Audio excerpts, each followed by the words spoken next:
My friends, when we speak of wealth as presented in the Bible, we must immediately free ourselves from the narrow prison of thinking that money alone is the measure of prosperity. Too often when the word wealth is mentioned, people imagine gold, silver, land, or possessions. Yet the Bible consistently unveils a deeper dimension, that true wealth is not concealed in wages, but in wisdom.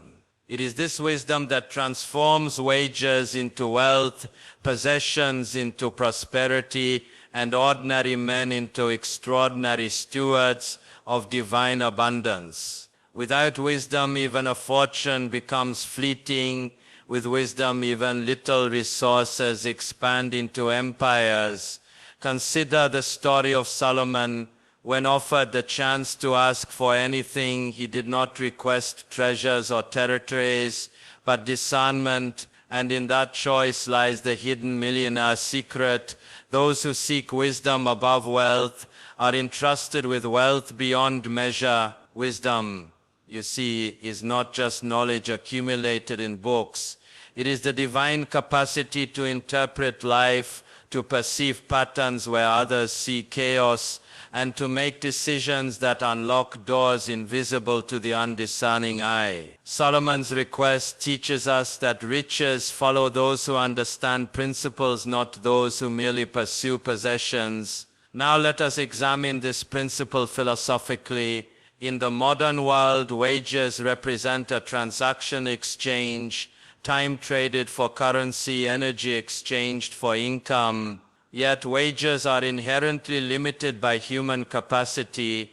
A man can only work so many hours, can only stretch his strength so far. Wisdom, however, transcends time. Wisdom builds systems that work while a man sleeps. Wisdom invests in ventures that multiply long after the labor has ceased. Wisdom creates structures where money serves rather than enslaves. That is why the book of Proverbs declares, "Wisdom is more precious than rubies, and nothing you desire can compare with her." In other words, wisdom is the currency of creation itself, and when one possesses it, one can rebuild fortunes even after losing everything. Let us also reflect psychologically on this matter. Poverty, in its essence, is not first a lack of resources, but a lack of perspective. Give a fool $1 million and soon he will be poor again, for his mind was never trained to manage abundance. But give a wise man only a seed, and he will create a harvest, because he perceives possibility where others perceive limitation. This is why the Bible constantly pairs wealth with understanding, riches with discernment, prosperity with insight. The millionaire secret hidden in Scripture is that the battlefield of wealth is the mind, not the marketplace. Those who think small will always remain servants to those who think expansively. And what of our generation today? We are taught to chase salaries, to cling desperately to employment, to measure ourselves by the size of the paycheck. But the Bible challenges this entire paradigm. It reminds us that wages are survival while wisdom is strategy. Wages buy bread, wisdom builds bakeries, wages pay rent, wisdom acquires estates, wages sustain the present, wisdom secures the future. It is no wonder that Jesus himself declared that man does not live by bread alone, for bread sustains the body, but wisdom sustains the destiny. Let us journey deeper into the Scriptures. When Joseph was summoned from prison to interpret Pharaoh's dream, he had no wages, no property, and no influence. Yet what elevated him from prisoner to prime minister was wisdom, his ability to interpret what others could not see. Notice that Pharaoh did not say, "This man deserves a wage." He said, "There is none as wise and discerning as you. You shall be over my house." In one moment of wisdom, Joseph was entrusted with the wealth of a nation. That is the pattern. Wages can be stolen, withheld, or delayed. But wisdom will always create new avenues for prosperity. This principle also carries a moral dimension. For if wealth is concealed in wisdom, then the pursuit of wealth divorced from wisdom is destructive. Many have pursued riches without a compass of understanding, and their wealth has destroyed their families, corrupted their morals, and enslaved their soul. But the wealth that flows from wisdom is holistic. It nourishes, it liberates, and it endures. The Bible never condemns prosperity. It condemns the foolish pursuit of prosperity without purpose. True biblical wealth uplifts not only the individual but the community. For wisdom never hoards, it multiplies and distributes. Now pause and consider your own life. Have you been chasing wages without cultivating wisdom? Have you been running after opportunities while neglecting the principles that create them? The secret is not in working harder but in working wiser. The ant does not labor with the strength of an ox, yet through its wisdom it gathers food in summer for the winter. The tree does not toil, yet by aligning itself with the laws of nature it produces fruit in season. Likewise, the man who aligns his mind with divine wisdom produces wealth without destroying his soul. We must therefore ask, how does one access this wisdom? The Bible tells us plainly, if any of you lacks wisdom, let him ask of God who gives generously. It is not locked away in some distant vault. It is available to the humble heart that seeks to meditate on Scripture, to observe creation, to learn from experience, to seek counsel. These are the ways wisdom is cultivated, and once it is embraced, it becomes the foundation of sustainable wealth. For it teaches not only how to gain, but how to preserve, expand, and steward what has been gained. The hidden millionaire's secret then is not to measure life by wages, but to measure it by wisdom. For wisdom is the seed, wages are merely the fruit, and while fruit perishes, the seed reproduces endlessly. If we desire lasting prosperity, we must shift our pursuit from income to insight, from salary to strategy, from coins to counsel. My friends, when we consider the second hidden millionaire secret revealed by Scripture, we are confronted with a truth so simple and yet so profound. God's economy is built on multiplication, not accumulation. The Bible does not celebrate the man who clings desperately to what he has. It exalts the one who multiplies what is entrusted to him. It does not reward preservation without growth. It rewards stewardship that dares to expand. And herein lies the difference between surviving in scarcity and thriving in abundance.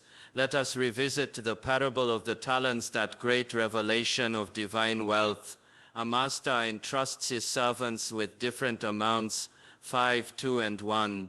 The first two take risks, invest, and multiply. The last hides his portion in the ground, returning it exactly as it was given. The master does not applaud his caution, he condemns it. The lesson is unmistakable. To preserve without multiplying is not faithfulness, but failure, and whose design is increase. And when we resist increase, we betray the very principle of life. Philosophically, this principle challenges the way many people approach money. Most operate under the philosophy of accumulation. They hoard, they store, they cling, imagining that safety lies in preservation. But accumulation is static. It keeps wealth dormant. Multiplication is dynamic. It causes wealth to flow, grow, and transform. The man who accumulates is fearful, but the man who multiplies is faithful. For faith is not seen in holding tightly to what you have. It is demonstrated in using what you have to create more. Look closely at nature and you will see the same law at work. A seed left in a jar remains a seed forever. A seed planted multiplies into a tree, and the tree produces fruits with more seeds, each containing forests within. The one who multiplies is the one who understands that wealth, like life, is designed to reproduce. The Bible reveals this secret not in abstract theory but in practical patterns. Abraham multiplied his flocks and servants. Jacob multiplied his herds. Joseph multiplied the grain of Egypt. Their wealth endured not because they preserved, but because they expand. Psychologically, the spirit of accumulation is rooted in fear, while the spirit of multiplication is rooted in vision. The one who accumulates is enslaved by anxiety. What if I lose? What if I have nothing tomorrow? And so he buries his resources in the ground of inaction. The one who multiplies, however, sees beyond the present. He perceives opportunities hidden in risks. He understands that every coin can become a stream, and every stream a river. He recognizes that the true danger is not in risking and failing, but in refusing to risk and thereby remaining stagnant. Take, for instance, the feeding of the 5,000. The disciples saw scarcity, 5 loaves and 2 fish, insufficient to meet the need. But Jesus blessed what was given, broke it and multiplied it until there was not only sufficiency but surplus. Notice he did not accumulate the little food in fear. He released it in faith, and it multiplied. That miracle was not just about bread. It was a revelation of a divine principle. What you release multiplies. What you hoard diminishes. Now let us apply this to our time. Many people live paycheck to paycheck, not because they earn too little, but because they operate in the spirit of accumulation. They consume or preserve without creating avenues for multiplication. They place their one talent in the ground of expenses, debt or idleness, and then wonder why nothing grows. But the Bible's hidden secret insists that multiplication must be intentional. Wealth is not merely saved, it is invested. Not merely guarded, it is grown. Not merely received, it is reproduced. This is why the servant who returned his master's coin untouched was not praised. He said, I was afraid, and I hid your talent in the ground. Fear paralyzed him. Fear silenced his creativity. Fear caused him to prefer safety over multiplication. And the master called him wicked and lazy, not because he stole, but because he failed to multiply. This is the indictment of heaven upon every soul that refuses to expand. That to remain stagnant is to violate the law of increase. Let us not forget that multiplication is not only financial, but holistic. It applies to gifts, to skills, to opportunities. When you sing and you mentor others to sing, you multiply. When you learn and you teach others, you multiply. When you earn and you invest in ventures that create jobs and uplift families, you multiply. The true millionaire's secret is not selfish enrichment, but multiplication that transforms lives and generations. For what use is wealth that dies with you? The Bible calls us to multiplication that outlives us, that becomes a legacy. We must also reflect on the spiritual symbolism. Multiplication is the language of covenant. When God blessed Adam, he said, be fruitful and multiply. When he blessed Abraham, he promised that his descendants would multiply like the stars of the sky. When Christ commissioned his disciples, he commanded them to go and multiply disciples of all nations. In every case, divine blessing manifests not in stagnation but in expansion. To multiply, therefore, is not merely a financial principle, it is a spiritual mandate. And so I ask you, are you multiplying what God has placed in your hands, or are you merely preserving it?